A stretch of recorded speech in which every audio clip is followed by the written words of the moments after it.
Well, all I can say is we're all in joyful moods today. I'm still Geno D. Welcome to HRHTV, and I have the pleasure of having the Pearson Dead. Hi. Hello. Guys, you just got off stage. We did. How did you find it?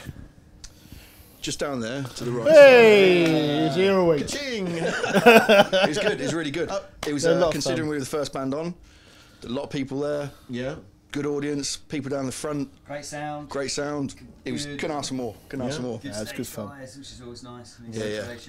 Yeah, No, it's good. It's been very, very pleasant. There's been a few interesting characters mooching around. Yeah. I think I saw Sauron earlier, and one of the 7 night elves. In a full suit of armour. Oh, you mean not one of the 7 dwarfs? No. My 6 other friends are somewhere else. Yeah, No. it was Stormtroopers, really nice Darth show. Vader. Worth the journey, definitely. Yeah, Worth the journey. Brilliant. because it is kind of mixed up with Sci-Fi Weekend, so we got the cosplay and all the rest of that going on at the moment. That's great. Go and check it out. Yeah. Really cool. So yeah, get your geek on for Oh, I love all that. I was going to say. So yeah, you guys going to hang around for the rest of the weekend? Yeah. Yeah. Well, we're hanging around for a bit, and then we're going to go back tomorrow. But yeah, we thought, whilst we're here, make the most of it. Go and explore a Who's bit. headlining tonight? So I really want to see Soft Machine tonight. Soft The Machine. other band from Scotland you were talking about. Yeah, Abel Gans, Abel they're really Gans. good. They're really cool. Theo from Soft Machine, somebody I know, he's phenomenal. But they're all brilliant. I mean, Soft Machine is superb. And then you got Curved Air that dropped out, and then Person's coming in tonight. Yeah, so- Person are really Person, cool. Person They're really good, cool. Yeah. Sort of psychedelic, sort of bluesy sort of thing. It's a good lineup, isn't it? really An interesting lineup. It's good. Well, someone like Person got a more psychedelic blues take on progressive rock, and then like Abel Gans have got a Americana take on prog. So it's not stuff that's just straight regurgitation of progressive rock, which we've all heard before. We want to hear. I think progressive music should progress. We should be trying new things.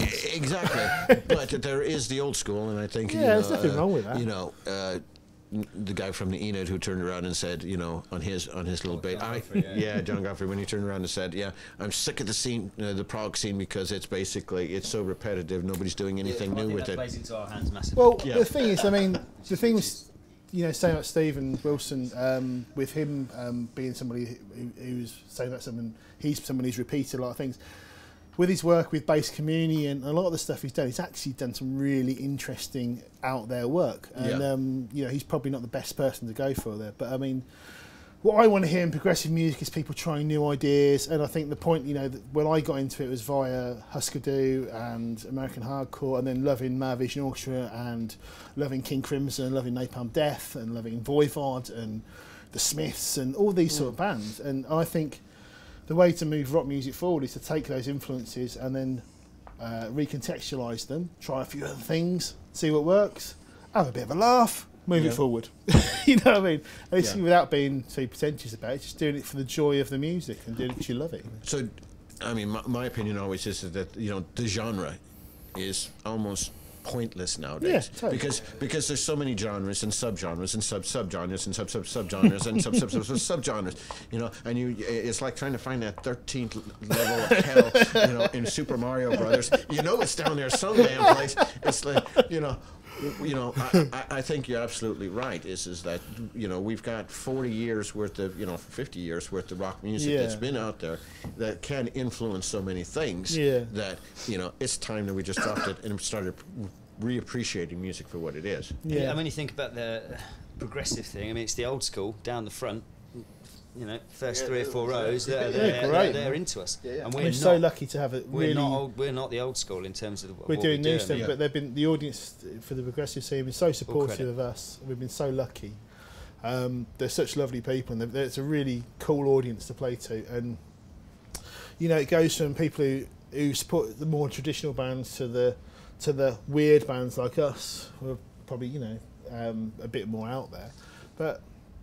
I mean, we still play quite melodic material. We're not just I consider us quite poppy and quite melodic. Absolutely. There's that side. I mean, look at the Von Hertz brothers. Yeah, man, totally. I mean that's that's total pop. It's Jellyfish, isn't it? I mean, everybody says they're prog. Well, yeah, kind of, but there's more pop elements. There's more rock elements to it. We've had a lot of fun with. You've got like say the prog fans, as it were, and you know, they've been really good to us, and then we've done like little punk shows. There's one of our favourite venues is a venue in Nottingham called JT Saws. It is literally an old greengrocer's shop. Yeah, and it fits 60 people, and it's like the old, you know, old hardcore shows. And we've had people come to see us, not knowing what it was, and then just having the time of their lives. You know, prog guys, really enjoying themselves. You know, really crowd cool. surfing stuff. Yeah, it's no stage to jump off. It's just really great. I was going to say, it's. There's a lot of but it should be. The whole thing should be joyous. Yeah, you know, it doesn't matter what you do, we're but trying it should to be fun, man. a joyous rock band that are trying new things in the context of being quite, you know, trying to make good change. It's just that little space in time where you get to forget about everything and just it's the lose joy yourself. thing. I mean, and hopefully we put that across to the audience, and I think that's why the audience, or the audiences that we play to that come and see us, enjoy us, because it gives them the release as well. We all share that kind of moment away from work and whatever else life's got to throw at you, all that kind of stuff. So. Because, like, if you think about what is progressive, you could say an artist like Aphex Twin was a progressive artist because he moved through different stages of his career, and then tried lots of different things. So, what does progressive mean as a genre? I don't really know, but I'd say Aphex Twin is a progressive artist as much as Stephen Wilson is a progressive artist, because they're both trying to do different work.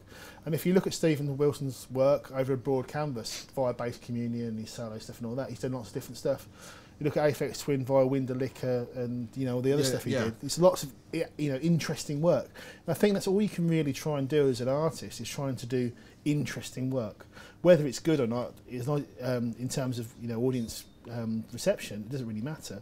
What really matters is you've made work that's interesting to yourself, and I think that's what we can really do. You know what I mean? And just put big smiles on people's faces, because that's, you know, people always frame things by what they like.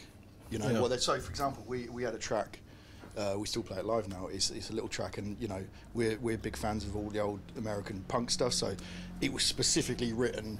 Let's write something like Black Flag. That was the entire influence when we wrote it. And then it got reviewed by a guy who said, and this was a positive thing. He was saying this is a nice thing. He said for fans of Joe Satriani. So bizarre. Which is really bizarre. But I think basically it's because there's like a guitar line that goes up quite high, and I guess because in his world he's not aware of this stuff. So but for us that was like, thank you very much, because you were being cool, you were being nice to us. This is a good thing to you. You know what I mean? So. And if you haven't listened to Black Flag first 4 years, I suggest you do. Yeah, I was going to say, for those of you who don't know Black Flag, please check them out. Definitely. Yeah. So I got asked that earlier.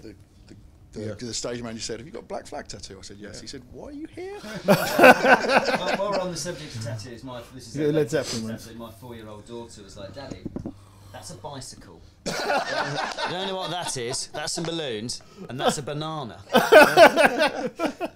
Bless her. Interpretation, kid. I was going to say interpretation. That's very cool. I was going to say music tattoos. That's really cool. Hey kids, make sure you get some terrible band tattoos. I want to get a Husker Du tattoo. I'm sure that's anyone. Actually, that would be quite interesting. Yeah. Well, anyway, on that note, anything you want to say to your fans? Thank you to everybody who supported us, and we've got the vinyl version of the Magnet album EP out now. Yes. And if anyone wants to get that, that'd be fantastic. But thank you to everyone who supports us. It means a lot to us. Thank you. While we're on the subject of live records, Cobb Records in Portsmouth. Oh, you found? Just down the road. Go there. Awesome. And on that, all I can say is I've been Geno D, and you guys have been The Fierce and the Dead. Thanks for watching HRH TV. We'll catch you later on down the road. Cheers.